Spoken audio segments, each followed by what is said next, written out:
वो जिसका जुदा है अंदाज, खबरें वो जो हैं अलग और खास, और ऐसी खबरों को दुनिया जहां से समेटकर हम लाते हैं आपके पास। नमस्कार, स्वागत आपका, आपके साथ मैं हूं पुनीत मिश्रा।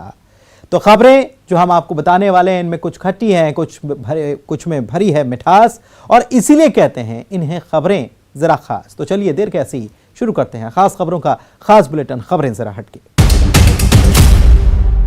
इंदौर में ट्रैफिक नियमों का उल्लंघन करने वालों को अनोखी सजा दी जा रही है। उन्हें चौराहों पर खड़े रहकर 1 घंटे ट्रैफिक व्यवस्था को संभालना पड़ रहा है।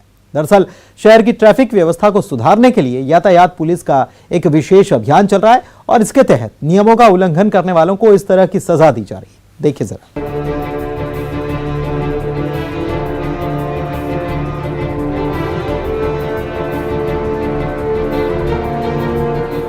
बहाओ बहाओ, जमकर पसीना बहाओ, लेफ्ट राइट सब कराओ, सिग्नल पर गाड़ी रुकवाओ, ट्रैफिक के नियम समझाओ।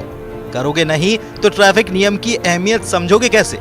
सही किया है इंदौर पुलिस ने, एकदम फर्स्ट हैंड एक्सपीरियंस दिया है ट्रैफिक नियम तोड़ने वालों को। दरअसल ट्रैफिक पुलिस के साथ ये जो लोग नजर आ रहे हैं ना, और शहर की यातायात व्यवस्था संभालने के लिए पसीना बहा रहे हैं ना, ये ट्रैफिक पुलिस के कोई वॉलंटियर नहीं, ना कोई सामाजिक संस्था से जुड़े लोग हैं। यह तो वो लोग हैं जिन्होंने सड़क पर ट्रैफिक नियमों को तोड़ा है, तो पुलिस ने इन्हें अनोखी सजा दी है।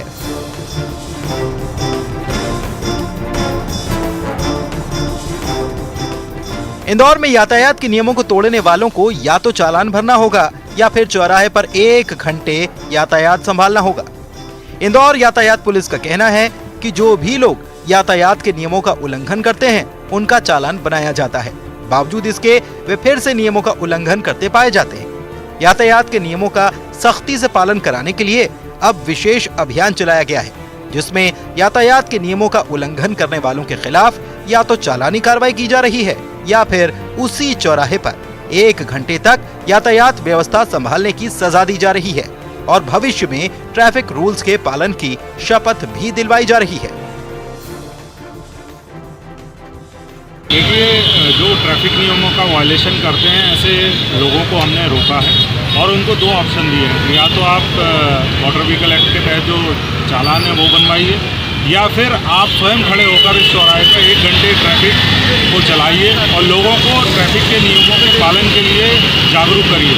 तो एक ऐसी पहल है कि जिसमें हम इन्फोर्समेंट के साथ साथ अवेयरनेस के भी प्रोग्राम चला रहे हैं, जिसमें बहुत सारे ऐसे युवा हैं जो रॉन्ग साइड में आ रहे थे, या सिग्नल जंप करके जा रहे हैं, या फिर ट्रिपल सवारी चल रहे हैं। ऐसे लोगों को हमने चिन्हित किया है, उनको ट्रैफिक की हम लोग जैकेट पहनाते हैं, और ट्रैफिक वार्डन के रूप में तो कम्युनिटी पुलिसिंग के तहत उनको ही हम चौराहे पे खड़ा करते हैं, उनको समझाइश के बाद खड़ा करते हैं कि किस तरीके से ट्रैफिक के नियम उनकी सुरक्षा के लिए जरूरी है। साथ ही लोगों को जागरूक करने का काम इन्हें करना होगा, जिससे लोग यातायात के नियम न तोड़ें। विशेष अभियान इंदौर यातायात पुलिस ने शहर के कई चौराहों पर चला रखा है, जहां पर लोगों से 1-1 घंटा चौराहे पर ट्रैफिक संभालने का काम करवाया जा रहा है, और इसके लिए उन्हें बाकायदा ट्रैफिक पुलिस की जैकेट भी पहनाई जा रही है। डीएसपी उमाकांत चौधरी का कहना है कि जब स्वयं यातायात के नियम तोड़ने वाला यातायात के नियम का पालन कराएगा तो उसे ये एहसास होगा कि चौराहे पर यातायात के नियम का पालन न करने से दूसरों को कितनी परेशानियों का सामना करना पड़ता है।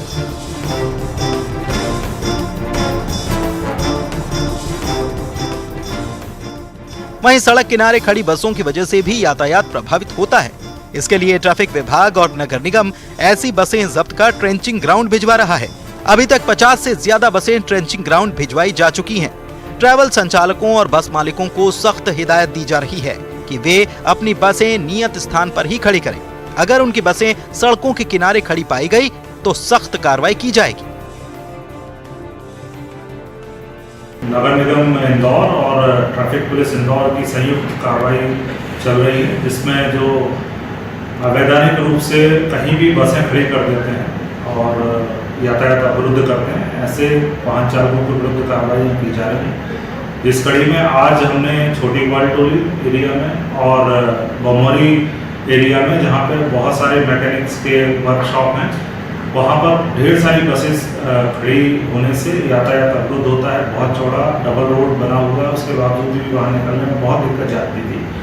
उन शिकायतों के चलते ये कार्रवाई की गई है। और विजयनगर एरिया में भी कुछ सर्विस रोडों पर बसें खड़ी की जा रही थी। ऐसी आज कुल 29 बसों के विरुद्ध हमने कार्रवाई करके उनको जब्त किया है और नगर निगम के ट्रेंचिंग ग्राउंड में उनको जब्त करके खड़ा किया गया है। बहरहाल इंदौर की ट्रैफिक व्यवस्था संभालना पुलिस के लिए सबसे बड़ी चुनौती है। पीक आवर्स में शहर की ट्रैफिक व्यवस्था पूरी तरह चरमरा जाती है। शहर के कई इलाकों में लंबा ट्रैफिक जाम लगता है। शहर की यातायात व्यवस्था को लेकर कई बार मंत्री से लेकर वरिष्ठ अधिकारी तक चिंता जाहिर कर चुके हैं। ट्रैफिक व्यवस्था में सुधार के लिए नए नए प्रयोग भी किए जा रहे हैं। उसी के तहत अब आदतन नियम तोड़ने वालों को ट्रैफिक संभालने की सजा दी जा रही है। अरुण कुमार त्रिवेदी, न्यूज़ 18, इंदौर, मध्य प्रदेश।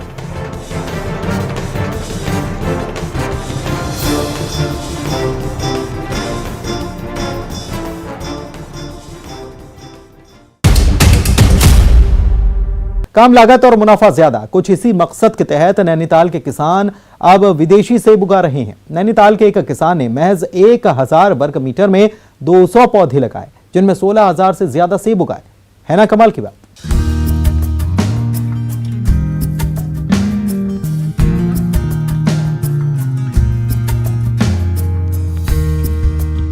लाल लाल ये सेब आपको ललचा देंगे।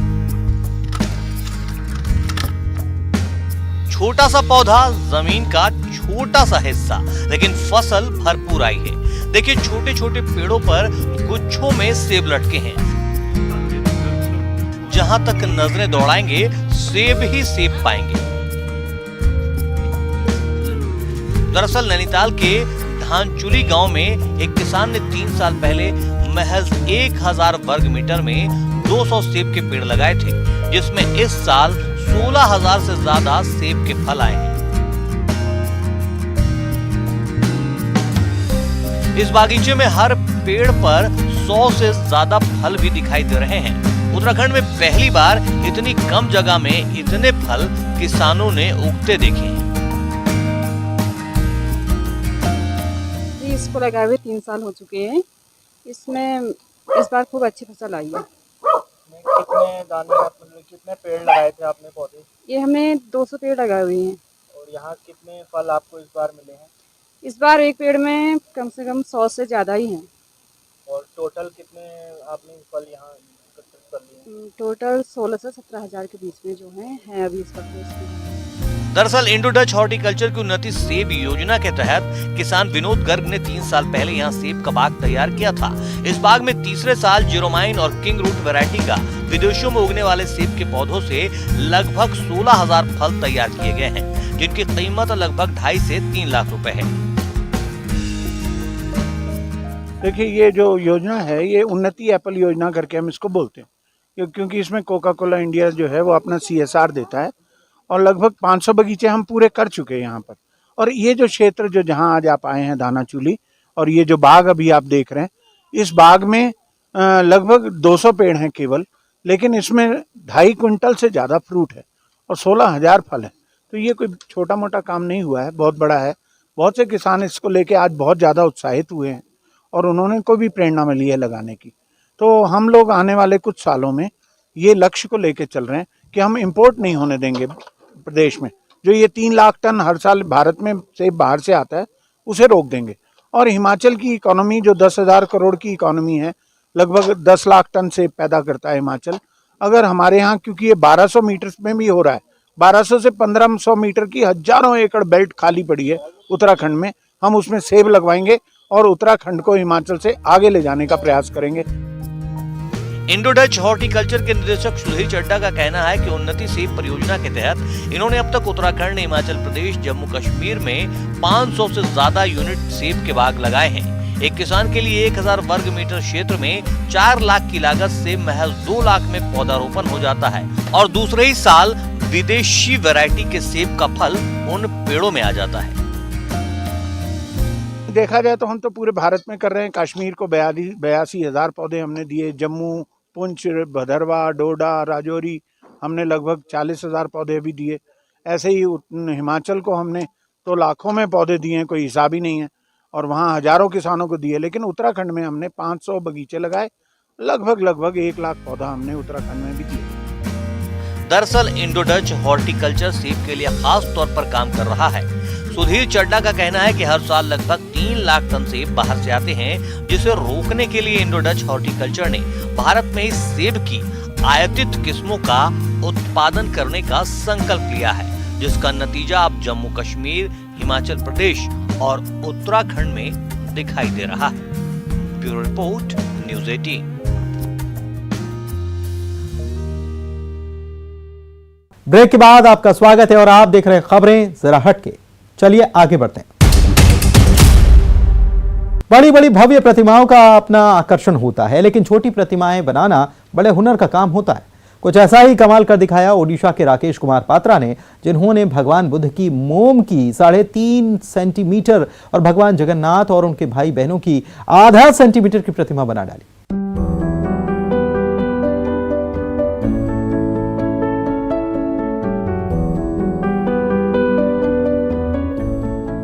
शायद ही आपने कभी भगवान बुद्ध की इतनी छोटी प्रतिमा देखी होगी। भगवान जगन्नाथ का इतना सूक्ष्म रूप भी शायद ही कभी देखा होगा। भगवान बुद्ध की ये प्रतिमा 3.5 सेंटीमीटर की है, जिसे मोम से तैयार किया गया है, जबकि भगवान जगन्नाथ और उनके भाई बहनों की आधा सेंटीमीटर की मूर्तियां हैं, जिन्हें नीम की लकड़ी से उकेरा गया है। राकेश कुमार पात्रा ने इन सूक्ष्म प्रतिमाओं को बनाकर एक खास विश्व रिकॉर्ड अपने नाम किया है।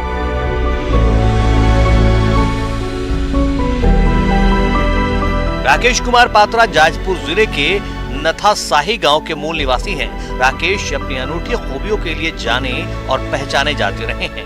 राकेश पहले भी मोम के बेहतरीन आइडल बनाते रहे हैं। राकेश ने कला के अपने लघु कार्यों के लिए प्रशंसा अर्जित की है, जिसमें भगवान बुद्ध की 3.5 सेंटीमीटर मोम की मूर्ति और भगवान जगन्नाथ और उनके भाई बहनों की आधा सेंटीमीटर की मूर्तियां शामिल हैं, जिन्हें नीम की लकड़ी से उकेरा गया है। प्रथमे गौतम बुद्धंकर जो क्षुद्र मूर्ति भगवान बुद्ध की 3.5 सेंटीमीटर की मोम की मूर्ति को तराशने में 3 दिन लगे और आधे सेंटीमीटर की भगवान जगन्नाथ और उनके भाई बहनों की मूर्तियां नीम की लकड़ी से उकेरी गई हैं। मैंने इस मूर्ति को बनाने के लिए मैग्नीफाइंग ग्लास का इस्तेमाल किया है। मुझे बहुत खुशी है कि मेरी कला ने विशिष्ट विश्व रिकॉर्ड बनाने का लक्ष्य रखा और छोट बड़ू ठाकुर फाकुर करे माटी बाली भी आंके ठाकुर करे जगन्नाथ छोट छोट तैयारी कर 3 दिन लगे जगन्नाथ जो बौद्ध मूर्ति सब तैयारी कर।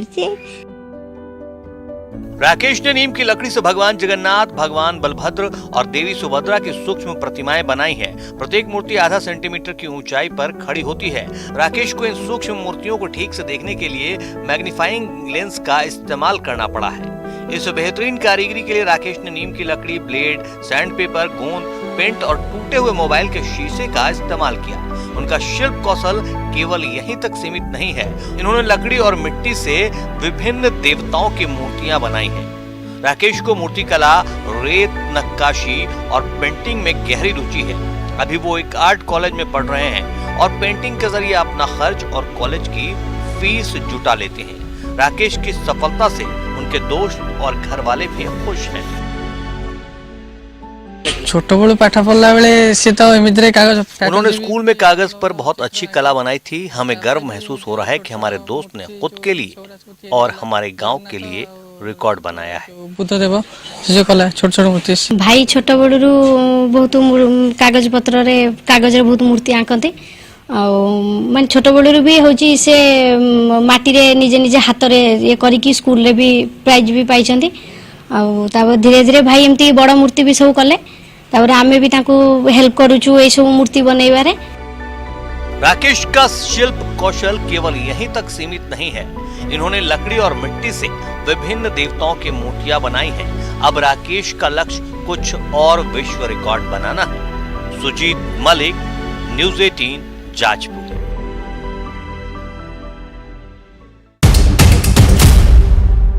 लेह को पेंगोंग झील से जोड़ने वाली सामरिक रूप से महत्वपूर्ण सड़क बनकर तैयार हो चुकी है, जिसका उद्घाटन लद्दाख के सांसद जामयांग सेरिंग नामग्याल ने किया। 18,600 फीट की ऊंचाई पर केला दर्रे से गुजरने वाली ये दुनिया की सबसे ऊंची सड़क है, जहां गाड़ियां भी पहुंच सकती हैं।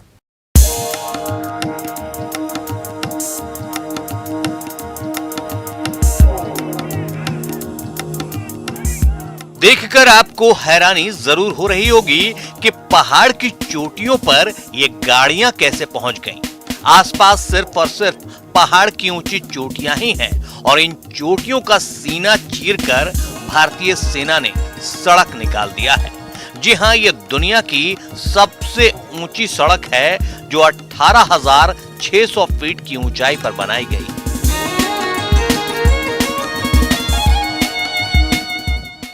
अठारह 18,600 फीट की ऊंचाई पर केला टॉप पर आयोजित उद्घाटन समारोह के दौरान सांसद जामयांग सेरिंग नामग्याल ने सड़क निर्माण के लिए भारतीय सेना, विशेष रूप से 58 इंजीनियर रेजिमेंट के समर्पण की सराहना की।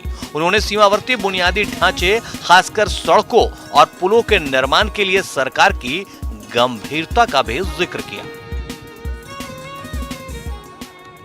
स्पेशली मुझे ये यहाँ के जीओसी साहब के साथ इनोग्रेट करने का जो अवसर मिल रहा है, मैं इसके लिए बहुत बहुत धन्यवाद देना चाहूँगा। और विशेष रूप से 58 इंजीनियर रेजिमेंट ने इसमें पिछले 2-3 महीने जो दिन रात एक करके इतने कम समय में इस सड़क को निर्माण करने का जो सराहना काम किया, पूरे लद्दाख वासियों की ओर से, पूरे देशवासियों की ओर से मैं अभिनंदन करना चाहूँगा और यहाँ के बाशिंदाओं को भी मैं बहुत बहुत बधाई देना चाहूँगा। भारतीय सेना की 58 इंजीनियर रेजिमेंट के जरिए बनाई गई सड़क लेह से केला दर्रे को पार कर सुरमय पेंगोंग झील तक 41 किलोमीटर की यात्रा को कम कर देगी। ये सड़क भविष्य में स्थानीय निवासियों, विशेष रूप से लद्दाख के लालोक क्षेत्र के लोगों की सामाजिक आर्थिक स्थिति को बढ़ावा देने में प्रमुख भूमिका निभाएगी, क्योंकि इससे पर्यटन की सुविधा होगी। इस रोड का कितना महत्व है। चंगला हमारा एक ऑलरेडी पहला रोड था और साथ ही साथ मैं ये भी बताना चाहूँगा, चंगला का ऑल्टीट्यूड 17,000 समथिंग फीट है। खरदोंगला जो नुब्रा जाने का के टॉप का जो ऑल्टीट्यूड है वो 18,360 फीट है और यहाँ का जो एल्टीट्यूड उन दोनों से भी ऊंचाई पे है। 18,600 फीट के ऊंचाई पे ये सड़क का निर्माण हुआ है। ये अपने आप में एक इतिहास, जो भारतीय सेना ने ऐतिहासिक ही नहीं बल्कि साहसिक कदम उठा के ये काम का निर्माण यहाँ पे हुआ है। 18,600 फीट की ऊंचाई पर दुनिया की सबसे ऊंची सड़क बन जाने से पर्यटक दुनिया की सबसे ऊंची वाहन चलाने योग्य सड़क, दुर्लभ औषधीय पौधे, स्नो स्पोर्ट्स गतिविधियों में भाग लेने, खानाबदोश पशुओं, झीलों और अन्य आकर्षणों को देखने में सक्षम होंगे। अब तक खारदुंगला दर्रा 18,380 फीट की ऊंचाई पर आम जनता के लिए वाहन चलाने योग्य दुनिया की सबसे ऊंची सड़क थी, लेकिन अब 18,600 फीट की ऊंचाई पर बन गई है दुनिया की एक और सबसे ऊंची सड़क। Bureau report, news 18।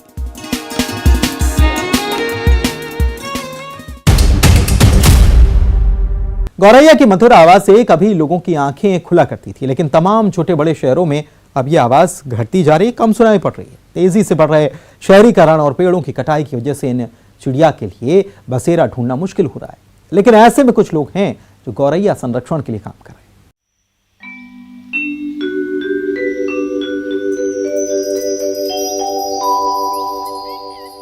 यहाँ गौरैयों की चहचहाहट सुनाई देती है और झुंड में गौरैया भी दिखाई देती है, क्योंकि एक घर की बालकनी गौरैयों का आशियाना बन गई है। ये इंडियन इंफॉर्मेशन सर्विसेज के अधिकारी संजय कुमार का घर है। गौरैया को वापस लाने की दिशा में संजय कुमार बड़ी तेजी से काम कर रहे हैं। संजय को गौरैयों से इतना लगाव है कि वो रोजाना पूरी जिम्मेदारी के साथ उन्हें खाना खिलाते हैं और उनके साथ खेलते हैं। संजय हर रोज सुबह उठकर चिड़ियों के लिए बर्तन में पानी भरते हैं और उन्हें दाना देते हैं। गौरैयों के लिए संजय ने अपने घर में खास तरह के शेल्टर भी लगवाए हैं, जो अब इन गौरैयों का आसरा बन गए हैं। संजय का कहना है कि मेरा जीवन इन्हीं चिड़ियों के इर्द गिर्द घूमता है, वे इनसे प्रेम की भाषा में बात करते हैं। गौरैया जो है झुंड में रहती है, ये अकेले नहीं आती, लेकिन मेरे यहाँ अकेले भी आती है, 2 भी आती हैं, 3 भी आती हैं, 4 भी आती हैं, 20 की संख्या में भी आती है और पूरा बालकनी भी भर जाता है। मैंने झूला लगा रखा है, 2-3 तरफ झूला लगा रखा है, तीनों तरफ झूला लगाते हैं। और ये कोई ज़रूरी नहीं है कि दाना खाने के लिए केवल आती है, ये तफरीह के लिए भी आती है। उसको मालूम है कि मेरा सुरक्षित घर है। और करीब तादाद की जहाँ तक बात है कि मेरे इस इलाके में, कंकड़बाग के इस इलाके में सैकड़ों गौरैया है। सैकड़ों की तादाद मैं इसलिए बता रहा हूँ कि मेरे सामने जो गुलमोहर का पेड़ है, 2-4 साल पहले अगर हम जाएं, पहले एक जनरेटर लग जाने के बाद वो संख्या थोड़ी कम हो गई, सैकड़ों गौरैया उस पेड़ पर आके शाम में बैठ जाती है। इसकी शुरुआत उस समय हुई जब वे 2007 में पटना के कंकड़बाग में रहने आए। एक दिन सुबह सुबह कुछ गौरैया उनके घर के बालकनी में आई। उनकी चोंच खुली थी और उनको पानी की तलाश थी। उसी समय एक छोटे से बर्तन में उनके लिए पानी रखा, जिसको गौरैयों ने पीना शुरू किया। वो सिलसिला उस दिन से आज तक चल रहा है।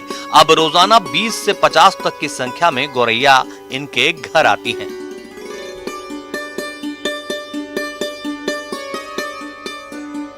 मकान में हम आए थे 2007 में, जून में हमने देखा कि सोए हुए थे तो अचानक चिड़ियों की आवाज़, ची ची ची ची आवाज़ आ रही किचन से।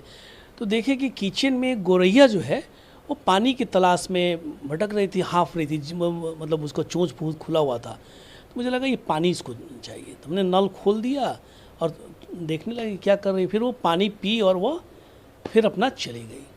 तो मुझे लगा कि नहीं, ये प्यासी है और अभी आदमी भी प्याऊ खोलता है। तो हमने एक आइसक्रीम का जो होता है ना, हम लोग आइसक्रीम खाते रहते, तो उसको हमने पॉट में पानी लिया और गमले में रख दिया। उसके बाद देख लिया कि वो लगातार आने लगी और खाने लगी, पहले 1-2-3, फिर मैंने चावल भी छींटना शुरू कर दिया, चावल रीलिंग पर। तो धीरे धीरे गौरैया आने लगी, मतलब लगातार उसके आने का सिलसिला शुरू हो गया। तो मतलब लगा कि पानी की तलाश में वो आई थी और दाना की तलाश में आई थी। लेकिन आज जो है 2007 में जो मैंने सिलसिला शुरू किया, वो आज लगातार चल रहा है। गौरैया ज्यादा हरियाली वाली जगह में ही पाई जाती है और संजय जहां रहते हैं वहां आसपास काफी हरियाली है। संजय अपने कैमरे में घर आने वाली हर गौरैया की तस्वीर कैद कर लोगों के साथ शेयर करते हैं। वे हर महीने पक्षियों के लिए कुछ पैसे अलग करके रखते हैं, जिससे वे उनकी देखभाल कर सके। संजय कुमार युवाओं को पक्षियों के लिए घोंसला बनाने और उनका ख्याल रखने के लिए प्रोत्साहित करते हैं, इसलिए लोग उन्हें स्पैरोमैन कहते हैं। Bureau report, news 18।